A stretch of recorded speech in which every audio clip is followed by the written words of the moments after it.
Bonjour à toutes et à tous, j'espère que vous allez bien. Voici la revue de presse du lundi 8 septembre. On commence notre tour de la presse internationale avec la France et le PSG qui ne digèrent toujours pas la situation autour d'Ousmane Dembélé. Paris ne lâche pas la pression, pouvons-nous lire dans les pages intérieures de l'équipe ce matin. Le club francilien a renouvelé ses critiques envers le staff des Bleus qui s'est justifié concernant la décision de faire entrer le favori au Ballon d'Or 2025 contre l'Ukraine. Les deux camps tiennent leur position, on est dans une véritable impasse. En tout cas, un joueur qui pourrait profiter de cette absence est Bradley Barcola. Barcola plus que jamais en première ligne, titre le Parisien ce matin. L'ancien Lyonnais, déjà titulaire lors du match contre l'Ukraine, pourrait bien se voir attribuer encore plus de responsabilités chez les Bleus et au PSG.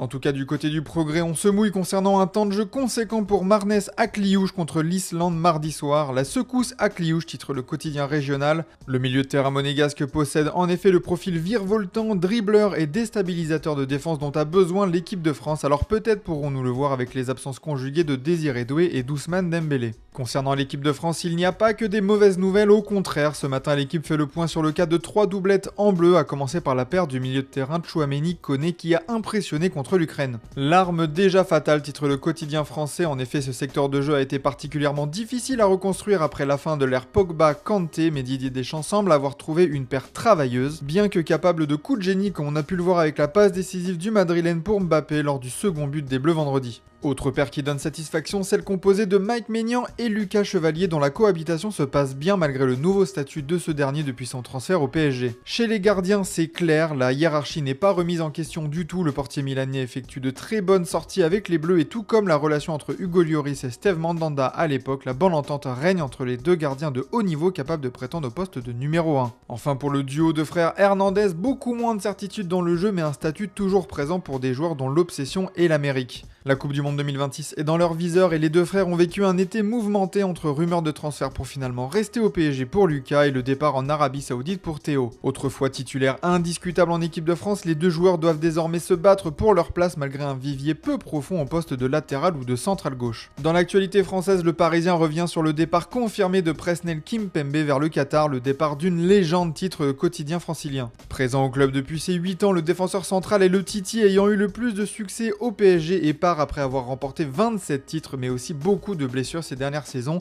Bon vent Presco. Dans l'équipe, on revient aussi sur la victoire allemande contre l'Irlande du Nord hier soir, un vrai soulagement après la défaite inaugurale contre la Slovaquie. Dans la presse espagnole, on précise aussi que Florian Wirtz, auteur du 3e but allemand, a évité le ridicule pour la Mannschaft, tandis que dans la presse allemande, on ne faiblit pas, Nagelsmann a toujours du boulot malgré la victoire étriquée. Et on se demande même dans Bild s'il ne faut pas faire revenir Manuel Neuer en sélection afin d'incarner ce rôle de patron avec une aura particulière dans une équipe qui en manque. Si l'Allemagne n'a pas vraiment rassuré, en Espagne on a pu assister à un récital, mais c'est la blessure de Nico Williams qui fait la une de Mundo Deportivo dans son édition régionale du Pays Basque. L'ailier de Bilbao est sorti peu avant la mi-temps pour une blessure à l'ischio et constitue le seul point noir dans une soirée totalement magique et une victoire en Turquie 6-0 qui impressionne. Une symphonie de Pedri et Merino, auteurs respectivement d'un doublé et d'un triplé. D'ailleurs, le joueur d'Arsenal est célébré aussi individuellement, un hat-trick pour le prendre en compte. Ce n'est pas le joueur le plus connu des milieux espagnols, mais il se place de plus en plus comme une pièce essentielle de Luis de la Fuente.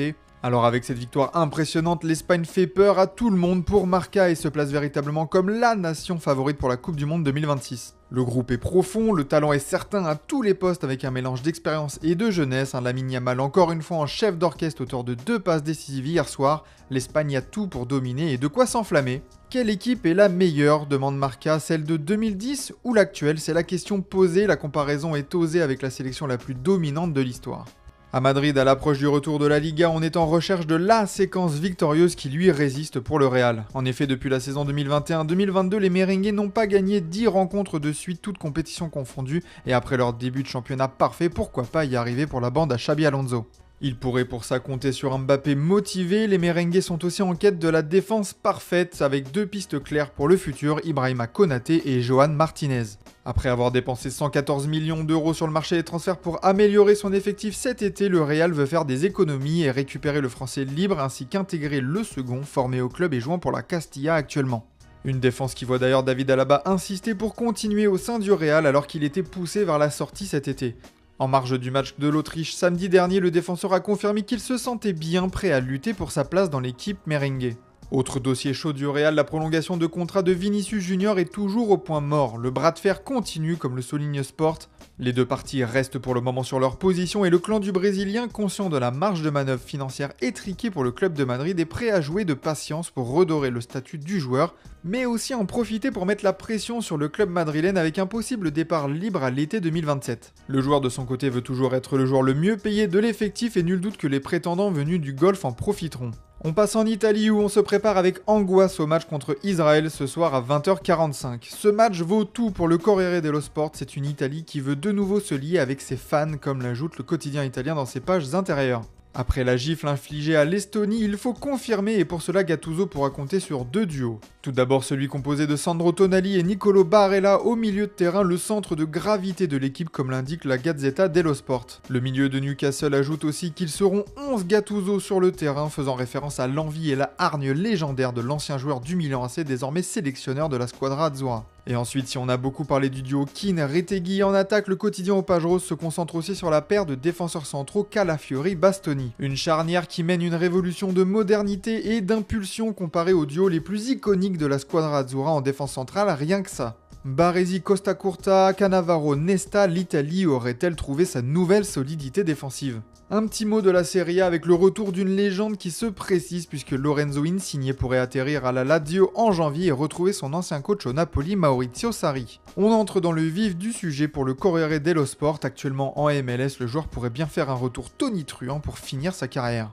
En Angleterre aussi, on se prépare au prochain match des Three Lions avec désormais une feuille de route claire vers la gloire, comme l'indique le Mirror Sport sur sa une. L'équipe de Thomas Tuchel souffre d'une crise identitaire pour le Daily Express. Quelle est la patte Tuchel sur cette équipe, se demande la presse anglaise. D'ailleurs, dans les quotidiens britanniques, on annonce le retour aux sources et la tactique très directe propre au football anglais du XXe siècle.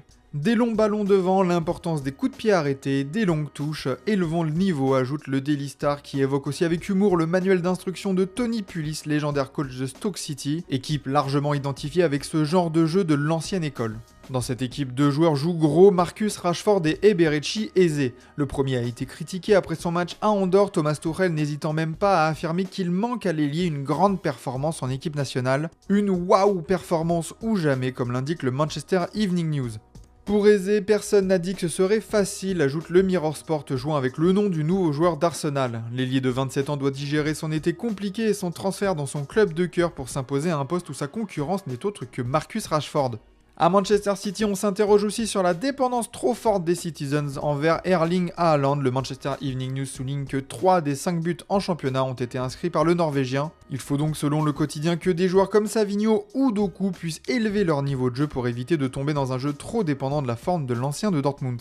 Enfin, dans le Daily Star, on se penche sur l'arrivée de Nicolas Jackson au Bayern et le feuilleton qui en a suivi avec la révélation d'une clause folle nécessaire pour sceller le départ définitif du joueur de Chelsea vers le club bavarois.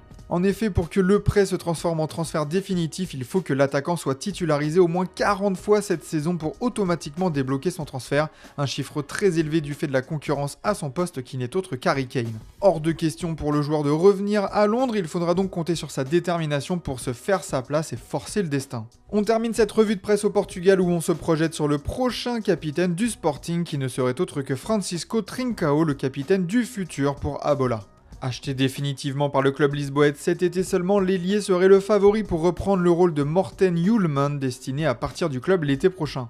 Dans la presse portugaise, on parle aussi du drame qui a touché Soudakov, le joueur ukrainien appartenant au Benfica Lisbonne dont la maison en Ukraine a été détruite par des attaques de drones. Destruction, pouvons-nous lire sur la une de Record, une attaque destructrice, ajoute le journal dans ses pages intérieures. Bonne nouvelle cependant, il est indiqué que la femme du joueur, sa fille mais aussi sa maman en sont sorties indemnes, mais les images sont impressionnantes. Après la victoire contre l'Arménie, du repos a été accordé aux guerriers du Portugal avant le match contre la Hongrie comme nous informe Abola. Le quotidien revient justement sur un affrontement passé entre les deux pays et c'est plutôt un bon souvenir, le match nul lors de la dernière journée de phase de poule de l'Euro 2016. Ce match avait vu le Portugal être mené 2 fois avant d'arracher le match nul, la qualification et d'enclencher leur route vers le titre. Voilà pour cette revue de presse du lundi matin, merci de votre fidélité, on se retrouve cet après-midi pour le traditionnel JT Foot Mercato et demain pour une nouvelle revue de presse.